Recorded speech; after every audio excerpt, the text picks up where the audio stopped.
تمام كان دليرة وين كيو عقاشة يو ضياشة أبوانين أنت بوح عليه السلام عليكم ورحمة الله وبركاته هذا نهاي بهو أنت كل مية أنا قاكسعنا قبل كتقدر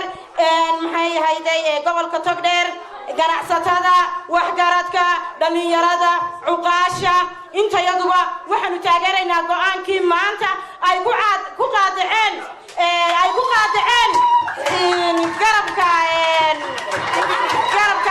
garabka bixiyoonis ay ku qaadaceen isbahaysiga ay ku qaadaceen maanta shirkii uu watay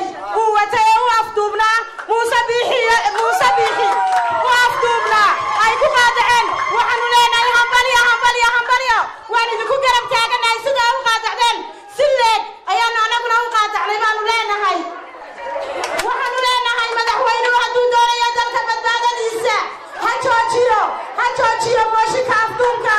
ee uu soo oogay Muuse Biixi waxaanu leenahay dadku Muuse oo keliya maaha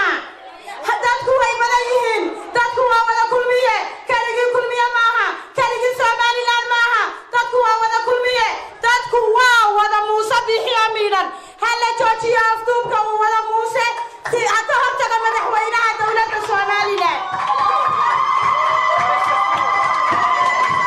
qofkuna looma afduubnaan karayo shirku wuxuu u dhexeeyaa siyaasiyiinta Somaliland ama tartamayaasha ahmiyadoodu siisay inay u tartamaan kursiga madaxnimada u tartamaan kursiga gudoomiyaha xisbiga ay u tartamaan ayay dadku xaq wada leeyihiin qof quri xaq uma laha waxaanu leenahay dalka badbaadadiisa haddii la doonayo dagaal wiil baa ku dhintay wiil kuma dhasho hala joojiyo go'aankii maantana boqol jeer ayaanu taageeraynaa anagu waxaanu nahay halgamayaashii kulmiye waxaanu nahay kuwii u soo dhintay ee hantidooda weliba anigu khaasatan ku bixiyey hantidayda ee ku bixinayay ee u kacayay ee u kufayay baanu nahay dadka yaan qofkuna laga wada dhigin yuu kulmiye madaxa ku duubanin muuse keligii kulmiye maaha dadku waa wada kulmiye cod buu ka doonayaa dadka wuxuu ka doonayaa taageero